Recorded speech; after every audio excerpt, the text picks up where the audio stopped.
Austin says Cardo's farm is currently looking for interns and volunteers. Interns will have hands-on experience here at the farm. Thalia Brionez, NT Daily News. Scrap is home to reusable and affordable materials. Crafts like these are helping Denton locals go green. NT Daily's Thalia Brionez is here with more. Thalia? West. Buying chemical-free food is not always a top priority for many Denton consumers, but workers at Denton's Cardo's farm are stressing the health and environmental benefits that come with chemical-free farming. UNT built this $1.5 million greenhouse for bioproduct research. The students working here include undergraduate and graduates. We're done with the seeder, we're done with the rake. Sunshine, soil, and seeds are easy to spot at Cardo's Farm Project. Denton's only community farm is preparing for its seasonal farm share program. And one farm volunteer is urging Denton residents to reconnect to their food. I think it's important to know where your food comes from. And I think it brings people together. I like to see a lot of community people come out here and work, and I think that's really good for the community. The farm is home to 2 acres of chemical-free vegetables.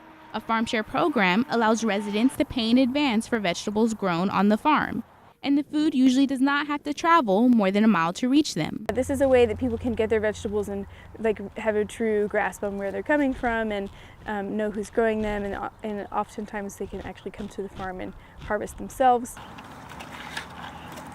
The farm focuses on being environmentally friendly. Vegetables are grown in chemical-free topsoil. Austin also makes sure not to disrupt natural ecosystems. The farm is home to small lizards, roosters, and sheep. But Goodlet is surprised by how little people know about what they eat. Those chemicals are soaked up by the plants that you eat. People don't think about that, but I mean it is. What makes those plants grow is what's in the soil. The farm owner hopes to expand the community farm to include year-round activities. Austin says Cardo's farm is currently looking for interns and volunteers. Interns will have hands-on experience here at the farm. Thalia Brionez, NT Daily News.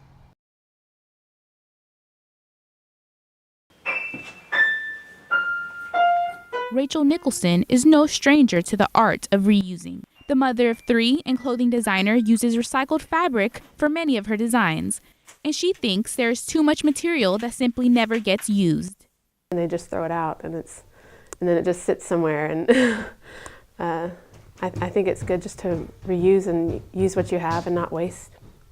Nicholson says sometimes fabric is misprinted or not the exact color a designer was looking for. But one store in downtown Denton is hoping to put an end to the waste of unwanted materials. Scrap is home to reusable and affordable materials.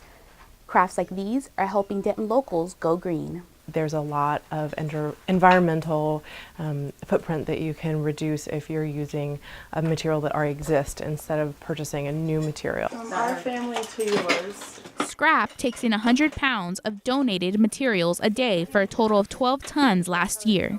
Gregory thinks it's important to teach people about the potential in forgotten materials. And Nicholson says shopping at Scrap is always an adventure. You never know what you're going to find, and so it's kind of the thrill of scrounging around and finding the treasure. Scrap is open to the public, and both Gregory and Nicholson agree that Denton embraces sustainability. Nicholson says the Denton art community is focused on making what they have beautiful. Thalia Brionez, NT Daily News.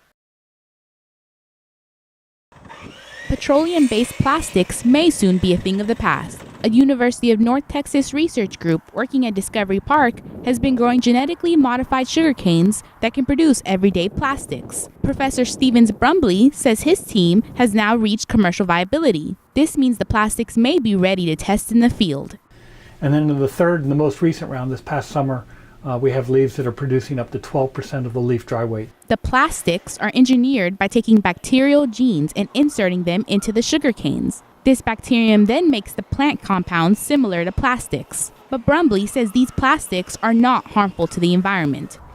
UNT built this $1.5 million greenhouse for bioproduct research. The students working here include undergraduate and graduates. I like the idea of making plastic out of plants. Petronova and other team members are continuing the work that Brumbley's Australian research group started in 2002. She says actively working on an environmental issue is great as long as UNT continues to fund the projects. Petronova hopes to create bioplastic that can compete with oil-based bottles, computer appliances, and plastic bags. Getting the plastic through the regulatory process and into the field can be expensive, but Brumbley is confident his current and former research teams can accomplish it. He says the race to replace petroleum before it runs out is ongoing. Thalia Brionez, NT Daily News.